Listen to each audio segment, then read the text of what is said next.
mga ka-destroyer, wala nang hunting. Dagat na lang tayo. Kaya lang sobrang lakas ng hangin, kaya malakas din ang alon mga ka-destroyer.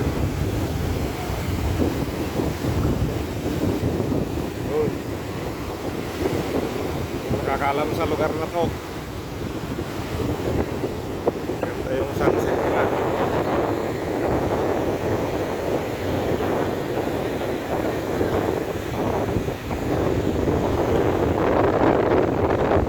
Mayo lang ulit tayo mga ka-destroyer. Bakit sa atin sa Cordillera. Tayo lang tayo.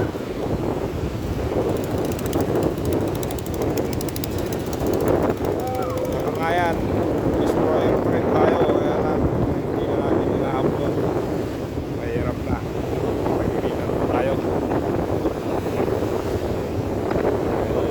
Yan na yung parte ng buhay natin hunting.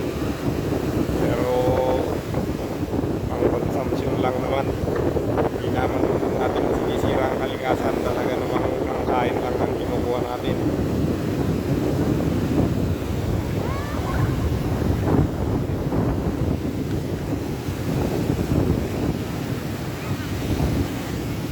Sana kayo, alam ko nag-aandig ninyo, pero walang ganun. May batas kasi nakakastroyan,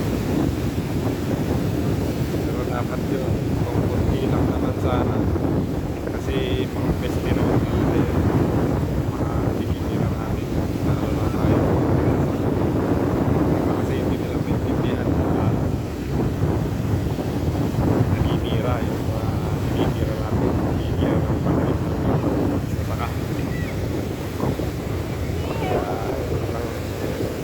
Bash sa ating mga hunter vlogger dati,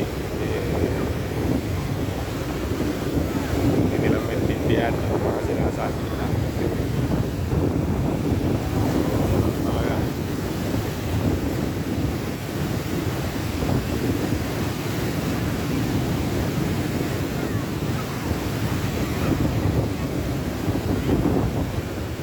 yun naman yung pinagkukunan natin ng ulam, saka yun nga, kung naninira sila ng pananim, normal na ito natin. Alam kong marami ang nakakaintindi sa atin mga ka-destroyer, may mga ilan-ilan lang nakakaligasan. Wala tayo mga ka-destroyer, ganito na lang yung video ko kung nalalagsagan ko pa. Dito na lang, ingat-ingat palagi sa mga huntingan dito. Sige mga ka-destroyer, hanggang sa muli, hasta la vista.